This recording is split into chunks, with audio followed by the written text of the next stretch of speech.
5 a.m. I'm up with a crisp Celsius energy drink. Running 12 miles today. Grab a green juice, quick change, and head to work.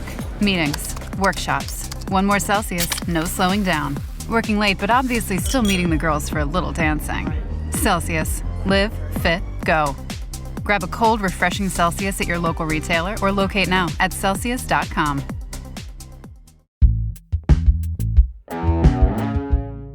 Today on CityCast Boise. Tucked between the river and the foothills, Barber Valley feels like Boise's backyard, where new high-density growth meets beloved trailhead living. So I'm taking a look at what makes this area one of the city's most quietly compelling neighborhoods. It's Monday, June 30th. I'm Lindsay Van Allen, and this is what Boise's talking about. Lindsay, you recently checked out the Barber Valley neighborhood, which I've been really curious about. And technically, this is in East Boise. We're talking about Harris Ranch is within this area too. So just lots of stuff going on in that part of town. What was the vibe of the neighborhood when you visited and then wrote about this in the Hey Boise newsletter for us? Yeah, it was a lot more peaceful, I guess, than I thought it would be. And I did go like a Friday afternoon. So, people were still working and, it wasn't like hectic rush hour time. Nobody was trying to, leave work. But with it being sort of close to central Boise, I thought it would be a lot more busy, a lot more hectic. And it was really, really peaceful. There were a fair amount of people at the park. There were a fair amount of people enjoying the trails. There was some light traffic, but I crossed like 4 lanes of traffic driving from one area of Harris Ranch to the other very easily, which is not something you can usually do in Boise. And so, I think my first impression was it felt kind of set away from Boise, but still part of Boise. And so, I was really surprised by that. I'd driven through like once or twice on the way to, Shakespeare Festival. It hadn't been a place I'd ever really stopped. So that was one of the reasons I wanted to visit and get to know the area a little better. Yeah. And as you mentioned, that is kind of surprising to me, given all of the growth and the change and so many new builds out there. Like, were you just seeing like for sale signs and new builds kind of everywhere? Or what was that like?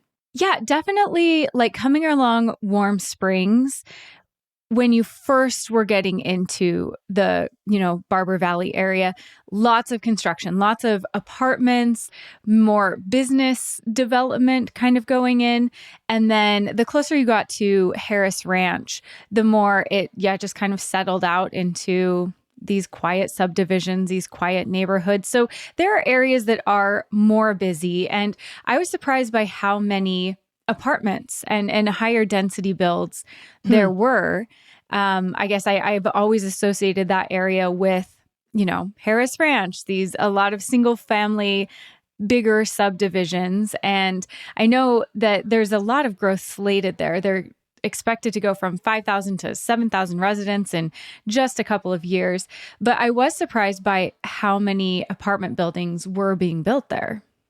Yeah. Apartment buildings, kind of townhomes, condos. Yeah. Like you said, the more dense housing that we've certainly heard Boise City Council be interested in, especially given the new zoning code and everything. So that's interesting. My picture of that area has largely been those, bigger lots, big backyards and stuff. But it does seem like density is kind of the news story of this area.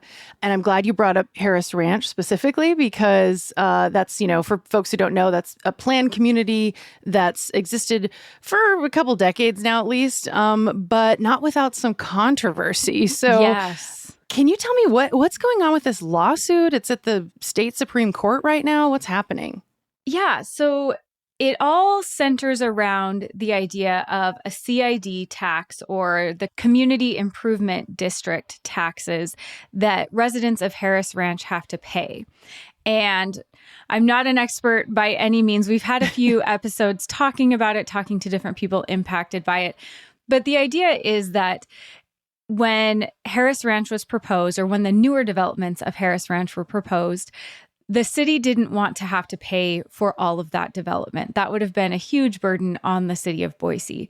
But they did need housing, and the developers, of course, didn't also want to have to shoulder that burden. So the idea was, how about this tax is put on the new residents to pay for, roads and access to sewer lines and fire stations, all of these things that you need to make a large development work and be incorporated into the city. What the newer residents of Harris Ranch say is that they are being unfairly taxed compared to older residents in the area or residents that were there for a longer period of time and other people within the city of Boise.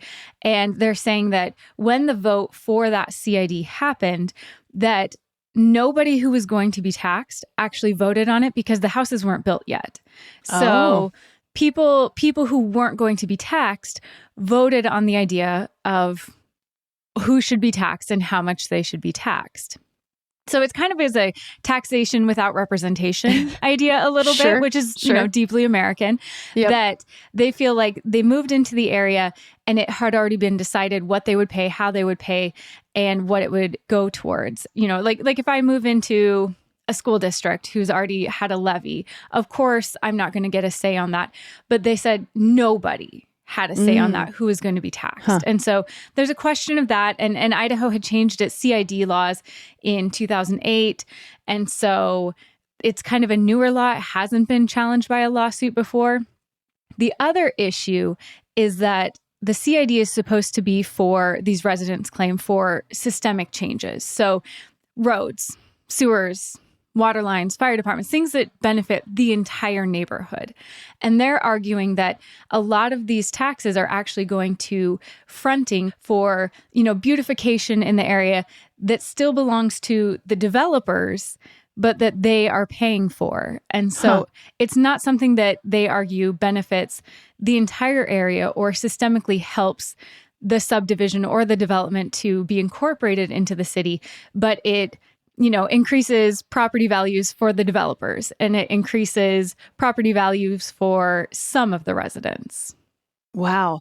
That was a really great nuanced breakdown of something that sounds super complicated. So thank you. And yeah, we've had, I think Nick Rosenberger from the Idaho Statesman, he's been covering this. We had him, you talked with him like a year ago, and now, it's in front of the Idaho Supreme Court officially. So we'll keep watching what happens with this and what it could mean, I suppose, for other parts of Boise that are looking for development, depending on how the Supreme Court rules. But could there be anything more Boise than a lawsuit about who pays for growth, and how does that look? That feels like right up Boise's legal wheelhouse, really. It is. No, it definitely is. It's such a complicated issue. And there are parts of it I agree with the city. There are parts of it I can see if I lived at Harris Ranch, I would not feel like there were aspects of it that were entirely fair or, I can see where everyone benefits from this growth in Boise. And so I can see where these new residents are saying, hey, you are all benefiting from us being here, from the businesses who want to be here now, from the Shakespeare Festival, from these improvements to the roads that we're paying for. And why is it that we have to shoulder that cost when the entire city needs growth, needs houses, needs this development? So I think it is a very interesting question, and I am very curious how the Idaho Supreme Court will rule.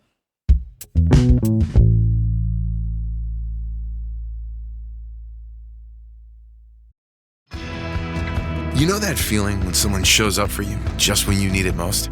That's what Uber is all about. Not just a ride or dinner at your door. It's how Uber helps you show up for the moments that matter. Because showing up can turn a tough day around or make a good one even better. Whatever it is, big or small, Uber is on the way. So you can be on yours. Uber, on our way. Ryan Reynolds here from Mint Mobile. With the price of just about everything going up, we thought we'd bring our prices down. So to help us, we brought in a reverse auctioneer, which is apparently a thing.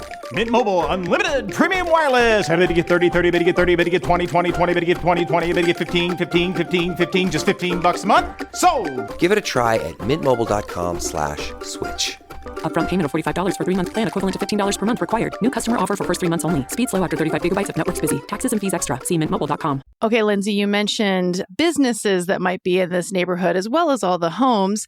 And, one of the things that we talk about on this show on occasion, especially with the new zoning code, is kind of how Boise, hasn't historically been a place that like every neighborhood has a coffee shop of its own or every neighborhood has a bar or a restaurant. Like it's kind of more like the Treasure Valley. It's like there's neighborhoods for homes and then there's places to go eat and drink and hang out. And it does seem, at least on the surface to me, like you found some stuff in the Barber Valley neighborhood where they are trying to, have places to hang out, have places to go to coffee and stuff. So let's start with coffee. You stopped at a place and had a coffee. What was that like? I always am looking for a delicious coffee spot. And I found two that were, right within the Barber neighborhood. The first place I stopped was Brewed European Coffee House. And it, all of their messaging, all that, this is a very European style. I think that's something that more and more people in this area seem drawn to. I've seen more businesses advertise themselves as, we're European. This is European style. So that seems to potentially be something people in Boise are looking for. And it, very clean aesthetic, very, Nordic kind of vibe there. I had a pistachio latte. It was delicious. They also had like gelato, and listeners of the show will not be surprised, but they had cardamom cookies. Cardamom is my favorite spice. I'm an evangelist for cardamom. And they were delicious. So I had to get some of those. And then they also, right within the mill district, have the coffee mill. So I think kind of keeping with that same vibe. And it was much more of a kind of cozy spot, kind of poofy chairs and, lots of baked goods, lots of, some sandwiches or some pastries, ham and cheese croissants, that kind of a thing. And just more of a chill, sit with your friend for a while, talk for a couple hours over coffee, and then, go about your day. So definitely they've got the different vibes of coffee, depending on what you're looking for, represented there, which, it always bodes well for a neighborhood. Yeah. Especially because it does feel, one thing I was surprised about with the Barber neighborhood is it does feel disconnected from Boise in a way. You're not far from Boise, but it does kind of feel like its own unique area. And so it was surprising to see what they have there, like what kind of businesses, what kind of development, what kind of, shops and yoga studios, what has popped up there, since it does feel a little away from Boise itself. Yeah, that's fascinating. I feel like, to follow up on that. Yeah, you're right. I mean, geographically, it's tucked away. It's on the other side of Mesa neighborhood. It's a destination if you don't live there, but which makes sense, I suppose, that they're trying to prioritize, hey, if you live in this neighborhood, you don't necessarily need to go to downtown or to another part of Boise to get your coffee, to get your breakfast sandwich, to have your gelato in the afternoon, whatever. And we'll talk more about other food and other things, options there. But that's interesting. I can imagine it being like a really nice neighborhood, especially for families, right? Is that how it felt? Or who do you feel like are the people who would be most attracted to living out there? I think it would depend, because when I first came in on Warm Springs, it was definitely more commercial a little bit, across from Brood, there was, a dance studio, a place where lots of kind of more commercial spaces. And so I was surprised. I was like, oh, that's not really what I think about when I think about Harris Ranch area and this area. And that's where a lot of the apartments are. So I'm guessing if you are maybe a new grad starting off your career in Boise, you're a dink, dual income, no kids. You just want 2-bedroom apartment. You want to be able to walk to get your coffee, maybe, hit up a quick bus stop, get to work. That might be the area of the Barber neighborhood that you're looking for. And then as you go along a little further, near the parks, near the Greenbelt, that's more the Harris Ranch, the single family homes. That's going to be, there's some schools tucked in there. That might be more for your, hey, we're starting a family. We've got a couple kids. We're looking to be close to the foothills, the Greenbelt. We want that nature access, but also we want a few amenities, more family friendly. Not that any of it isn't family friendly, but more of a, hey, I'll send my kids biking around the neighborhood here. Sure. Right. Like it's a safe place for them to hang out and be outside. Yeah. Interesting. Yeah. So it seems like the neighborhood is really trying to have a little bit, housing and variety of options for different income levels, perhaps to a degree, as well as different stages of life, which is interesting. It's not necessarily what I would think out there. Yeah, I was definitely surprised by that. And it did seem like a lot of the new growth was potentially geared towards, not necessarily maybe a family, but maybe a person living alone, people who aren't interested in having children and want more access to amenities as opposed to, I'm right next to the Greenbelt, or I'm right next to the school that my child can bike to. Gotcha. Yeah. And just as a side note, I did go on Zillow because I love to feel sad.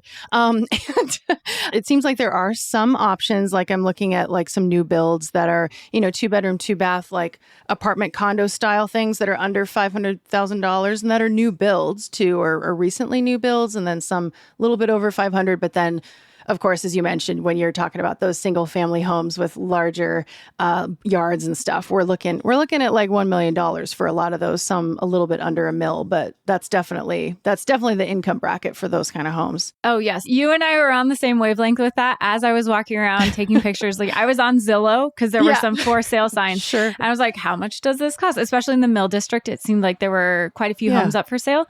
And just looking at some of these, a lot of them seemed like 2007 to 2010 builds, 3-bed, 2-bath, quite close together. That was something I saw in the Mill District. The houses were very close together, small yards, porches kind of recessed into the side of the home. And those were going for $750,000, $800,000. So it is not maybe the most affordable neighborhood in Boise by a long shot. Yeah. But I guess I wasn't necessarily anticipating that with a planned neighborhood, but it did seem like some of the condos and apartments were potentially more accessibly priced, or at least more in line with what we'd seen in other parts of Boise. Gotcha. Well, and besides coffee, those coffee spots, I know that there's some places to eat out there, and I'm sure we have listeners who live in Barber Valley or in Harris Ranch. I'd love for anyone to write into us and tell us what's your favorite meal out there. You can email boise@citycast.fm. But what are some of the places that you saw, Lindsay, or places you wanted to maybe go check out someday? Yeah, I saw in the Mill District, there was Lucky 13 Pizza, which I've heard a lot about. Yeah, I didn't get a chance to stop there, but heard a lot about. They had new ownership just a few years ago, and it seems like they're thriving. And just across the street from that was The Still and Lemon Tree, which are two Boise classics. Right. So it seems like there's enough growth in the area. There, people are looking for their Boise classics, even though it's a little removed from the rest of the city.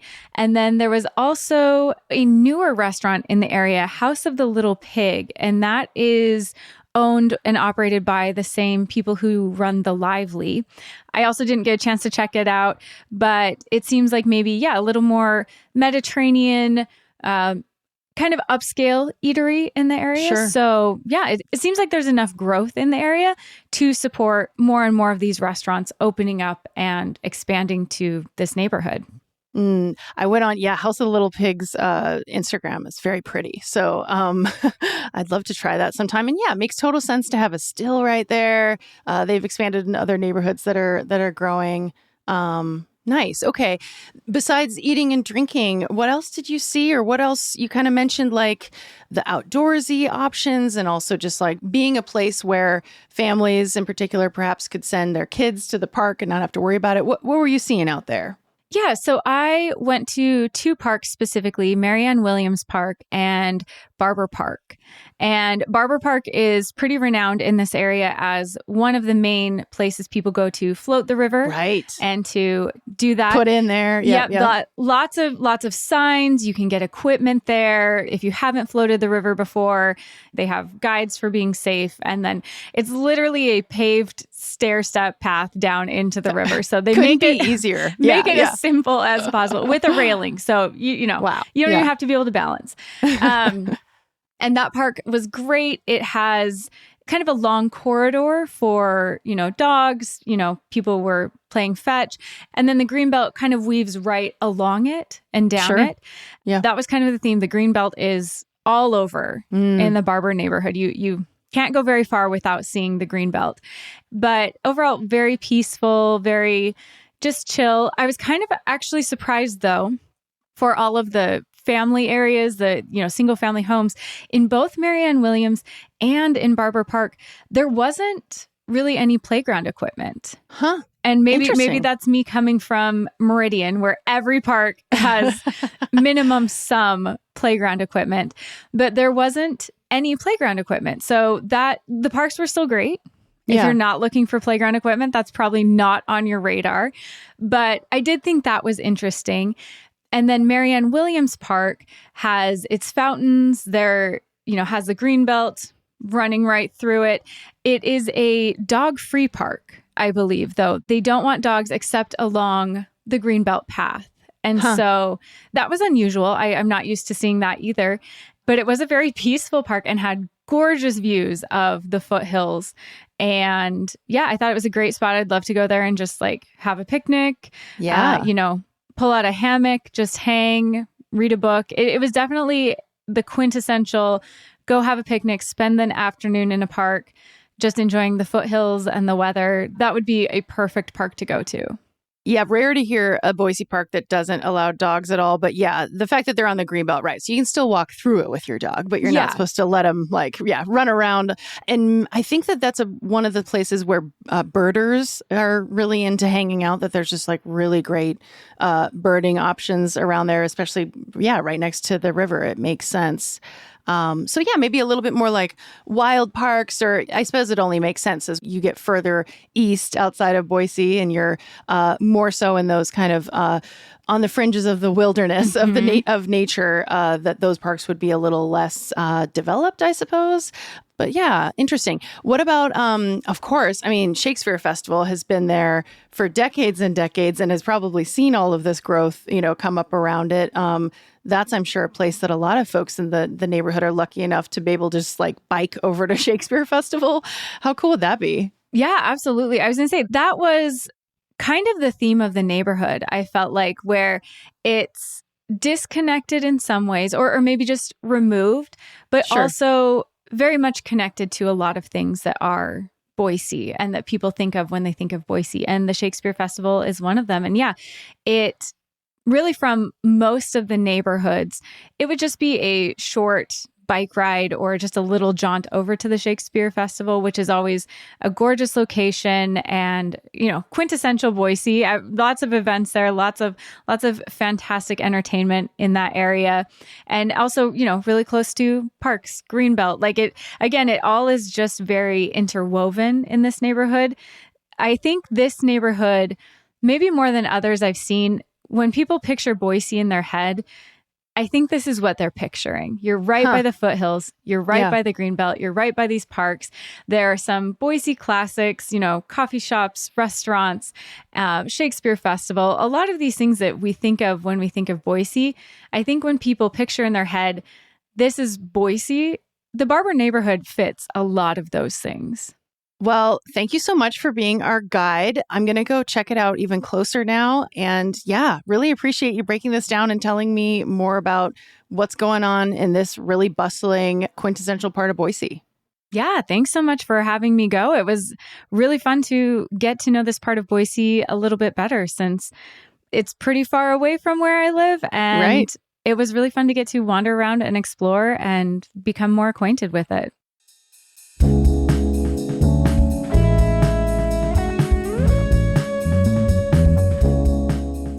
That's all for today here on CityCast Boise. If you enjoyed the episode, don't forget to tell your friends about the show. We'll be back tomorrow morning with our guide to July. You won't want to miss it.